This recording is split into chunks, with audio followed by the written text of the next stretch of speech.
दोस्तों, क्या कभी आपके दिमाग में भी ये सवाल आया कि करेंसी नोट जिन्हें हम रोजमर्रा जिंदगी के अंदर लेन देन के लिए इस्तेमाल करते हैं, सिर्फ कागज के टुकड़े ही तो हैं, फिर इनकी इस कदर वैल्यू किस वजह से है?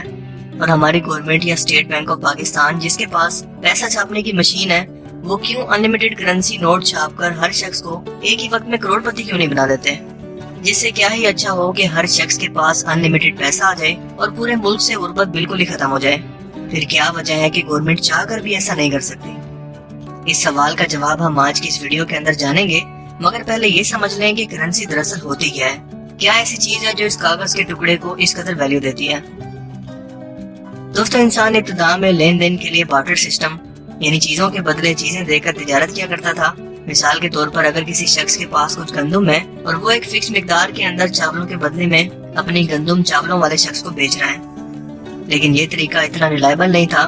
चीजों की वैल्यू तय करने के लिए इंसान ने गोल्ड यानी सोने को स्टैंडर्ड बनाया, जो कि एक कीमती धात है। इसने सोने के सिक्कों को इसकी वैल्यू के हिसाब से लेन देन के लिए इस्तेमाल किया, लेकिन फिर आया करेंसी नोटों का दौर और बैंकिंग सिस्टम का आगाज हुआ। बैंकों ने लोगों को कहा कि आप अपने पास मौजूद तमाम गोल्ड हमारे पास बतौर जमानत रखवाएं और इस सोने की मालियत के बदले में हम आपको एक ऐसा नोट दे देंगे या एक ऐसा कागज का टुकड़ा दे देंगे जो कि हमारी गारंटी से जारी होगा और आप इसको लेन देन के लिए सिक्कों की तरह करेंसी के तौर पर इस्तेमाल कर सकेंगे।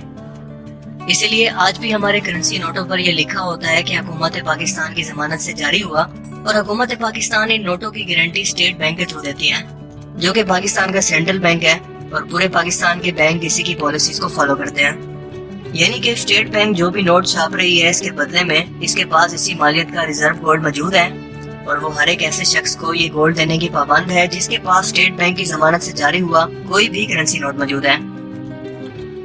पाकिस्तान के अंदर सेंट्रल बैंक स्टेट बैंक है, जबकि पूरी दुनिया के ममालिक के अंदर उनका सेंट्रल बैंक किसी भी और नाम से हो सकता है, जो नोटों को इनकी वैल्यू के हिसाब से छापता है और गारंटी देता है, जिसकी वजह से इस नोट की वैल्यू बनती है। लेकिन आज के दौर के अंदर ये कॉन्सेप्ट आहिस्ता आहिस्ता खत्म हो चुका है। यानी कि अब जो भी गवर्नमेंट चाहे, जितना चाहे, अपनी जरूरत के मुताबिक करेंसी नोट तो छाप सकती है। यानी कि आज दुनिया की हर गवर्नमेंट आजाद है कि वो जितना भी चाहे पैसा बिना रिजर्व के यानी बिना गोल्ड के छाप सकती है और इस पैसे की गारंटी दे सकती है। तो फिर सवाल ये है कि गवर्नमेंट ऐसा क्यों नहीं करती? दोस्तों, इसकी बहुत सारी वजूहात हैं, जिन्हें समझने से पहले मैं आपको जिम्बाब्वे की मिसाल देता हूँ। साल 2002 के अंदर जिम्बाब्वे के सदर गैबी ने ये सोचा कि हमारे मुल्क पर कर्जा बहुत ज्यादा बढ़ चुका है, जिसे चुकाने के लिए हमारे पास पैसे भी नहीं है, गवर्नमेंट चलाने के लिए और लोगों पर खर्च करने के लिए हमारे पास पैसा बिल्कुल नहीं है। हाँ, लेकिन हमारे पास पैसा छापने वाली मशीन जरूर है, तो क्यों ना हम जितना चाहे जब चाहे पैसा छाप कर हर शख्स को अमीर बना दें, अपना कर्जा भी उतार दें और हमारे पूरे मुल्क से गुर्बत को खत्म कर दें। लिहाजा ऐसा ही किया गया और अनलिमिटेड नोट छापने शुरू किए गए। 2008 तक इस मुल्क ने इतने नोट छाप दिए कि हर शख्स अरबपति बन गया। हर एक शख्स के पास पैसा था, लिहाजा इतना पैसा होने के बाद कोई भी शख्स काम नहीं करना चाहता था, जो कि ऑब्वियस सी बात है कि अगर आज घर बैठे हर शख्स के पास अरबों रुपए आ जाए तो कौन शख्स भला फैक्ट्री में जाकर सारा दिन थकाने वाली जॉब, सरकारी नौकरी या बिजनेस करने का सोचेगा? सो इससे हुआ ये कि मुल्क के अंदर प्रोडक्शन कम होने लगी। जो चीजें पहले से मुल्क के अंदर मौजूद थी, इनके रेट हर 24 घंटे के बाद डबल होने लगे, क्योंकि चीजें कम थी और खरीदार ज्यादा थे और हर शख्स के पास इस चीज को खरीदने के लिए पैसा था। यानी कि चीजों की डिमांड ज्यादा थी और सप्लाई कम, जिससे कीमतें मुसलसल बढ़ने लगी। ये कीमतें इस कदर बढ़ गई कि गवर्नमेंट को 10 लाख और इवन के 100 ट्रिलियन तक के नोट को छापना पड़ा। एक ब्रेड लेने के लिए लोग गाड़ी भरकर पैसा लेकर जाते और 10 लाख और कई मिलियन के अंदर एक ब्रेड खाने के लिए इस मुल्क में फरोख्त होने लगी। जिम्बाब्वे की करेंसी की वैल्यू बिल्कुल गिर गई और आमतौर पर महंगाई की शरह या इन्फ्लेशन जो कि 3% के करीब रहनी चाहिए, जिम्बाब्वे के अंदर इसकी वैल्यू 6.56 ट्रिलियन गुना तक बढ़ गई। आपको बताता चलूं कि इस डिजिट में 22 नंबर आते हैं। जिसके बाद गवर्नमेंट ने आखिरकार ये ऐलान किया कि वो अपने पास मौजूद तमाम नोटों को आग लगा दे, क्योंकि अब इन नोटों की कोई वैल्यू नहीं है। और इसके बाद इस मुल्क ने फॉरेन करेंसी नोट्स यानी कि डॉलर और यूरो का इस्तेमाल शुरू किया और आज तक इस मुल्क के अंदर ये करेंसी नोट इस्तेमाल हो रहे हैं। सो आपने देखा कि सिर्फ पैसा छाप कर लोगों को अमीर बना देना गरीबी खत्म करने का हल नहीं है। इससे उल्टा महंगाई या इन्फ्लेशन बढ़ने लगती है, क्योंकि हर शख्स के पास दौलत आ जाती है और रिसोर्सेज कम होने लगते हैं। फर्ज करें कि एक मुल्क के अंदर 10 लोगों के पास 10 रुपए हैं, यानी कि टोटल इस मुल्क के लोगों के पास 100 रुपीज हैं। सिर्फ 100 रुपए के नोट इस पूरे मुल्क के अंदर गर्दिश कर रहे हैं। इस मुल्क में अगर कोई शख्स कोई चीज बेचना चाहता है तो वो सिर्फ 100 रुपए तक ही बेच सकता है, کیونکہ اس ملک کے پاس ریسورسز صرف 100 روپے تک کے موجود ہیں، اور اگر وہ اس سے زیادہ کے نوٹ چھاپے گا تو اس کا مطلب یہ ہے کہ اس گاڑی کی یا چیز کی قیمت بھی بڑھ جائے گی۔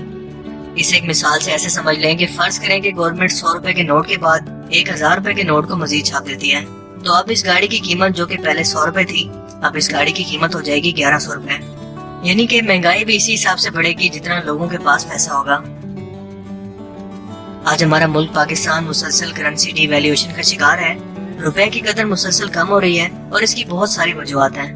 سب سے بڑی وجہ ہے کرپشن، یعنی ملک کا پیسہ لوٹ کر باہر لے جانا، غیر ضروری پروجیکٹس پر قرضہ لے کر پیسہ لگانا، اور پھر ان قرضوں کے ساتھ ساتھ اس کا سود بھی ادا کرنا، جس سے ہوتا یہ ہے کہ پاکستانی پیسہ ملک سے باہر جاتا ہے، سو گورنمنٹ کو اپنے اخراجات پورے کرنے کے لیے مزید نوٹ چھاپنے پڑتے ہیں، اور اسی سے ہماری کرنسی کی ویلیو کم ہوتی ہے۔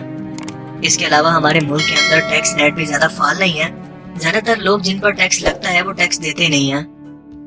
اس کے علاوہ پولیٹیکل انسٹیبلٹی، انرجی کرائسس، جس سے زیادہ تر انڈسٹری تنگ آ کر باہر شفٹ ہو رہی ہے، ملک سے ایکسپورٹس کا کم ہونا، یعنی کہ ایسی چیزیں جو ہمارا ملک پروڈیوس کر کے باہر کے ملکوں کو بیچ سکتا ہے اور باہر کا پیسہ ہمارے ملک میں لا سکتا ہے، اس پر کوئی توجہ نہ دینا۔ اس کے علاوہ پوری دنیا کی طرف سے لگائی گئی کوئی ایسی پابندی جس کی وجہ سے باہر ملکی کمپنیاں کسی بھی ملک کے اندر اپنا پیسہ انویسٹ نہ کریں، اس کی وجہ سے بھی اس ملک کی نوٹ کی ویلیو کم ہوتی ہے۔ اور یہی سیم حال ہمارے ملک پاکستان کے ساتھ بھی ہے، اور گورنمنٹ اپنے قرضے اتارنے کے لیے اور اپنے اخراجات پورے کرنے کے لیے مسلسل کرنسی نوٹ چھاپ رہی ہے، جس سے روپے کی قدر مسلسل کم ہو رہی ہے۔ دوستو، اس کے علاوہ سوچنے کی بات یہ ہے کہ ہم لوگ کیوں دن رات محنت کرتے ہیں، صرف اس لیے تاکہ پیسہ کما سکیں، اس سے چیزیں خرید سکیں۔ سو اگر ہر شخص کے پاس بیٹھے بیٹھے پیسہ آ جائے گا تو پھر کام کون کرے گا؟ کیا اگر مزدور کے پاس یا ریڑھی لگانے والے شخص کے پاس بھی اگر گھر بیٹھے اربوں روپے آ جائے تو کیا بھلا وہ کام کرے گا؟ یقیناً بالکل نہیں کرے گا، جس سے چیزوں کی ڈیمانڈ زیادہ ہوگی اور سپلائی کم ہوگی، اور اسی وجہ سے مہنگائی بڑھے گی۔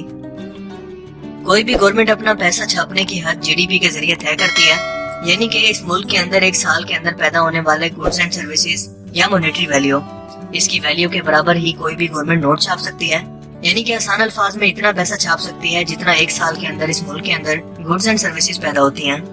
اگر وہ اس سے زیادہ چھاپے گی تو انفلیشن یا مہنگائی بڑھے گی۔ فرض کریں کہ ایک ملک ہے جس کے اندر ایک ہی گاڑی موجود ہے، لیکن اس کے خریدار بہت زیادہ ہیں، ہر خریدار کے پاس اسے خریدنے کے لیے پیسہ ہے، سو اب اس گاڑی کو بیچنے والا اپنی اس گاڑی کو میکسیمم ریٹ پر نیلامی میں بیچے گا، یعنی کہ مہنگے سے مہنگا۔ پاکستان میں اس وقت زیر گردش نوٹوں کی مالیت 50 کروڑ، 10 ارب اور 74 کروڑ کے قریب ہے، جو کہ تاریخ کی بلند ترین سطح ہے۔ اس کی آمدنی کم اور خرچے زیادہ ہیں، اس لیے یہ مزید نوٹ چھاپنے کی بجائے IMF سے شرائط پر اور ملکی اثاثوں کو گروی رکھ کر قرضے لے رہی ہے، یعنی کہ آسان الفاظ کے اندر انفلیشن یا مہنگائی ہی اس کی سب سے بڑی وجہ ہے کہ گورنمنٹ اپنی مرضی سے جتنا بھی چاہے نوٹوں کو نہیں چھاپ سکتی، ورنہ اس کا حال بھی زمبابوے جیسا ہوگا۔ مجھے امید ہے کہ آج کی اس ویڈیو سے آپ کو بہت کچھ نیا جاننے کو ملا ہوگا اور یہ ویڈیو آپ کو پسند آیا ہوگا۔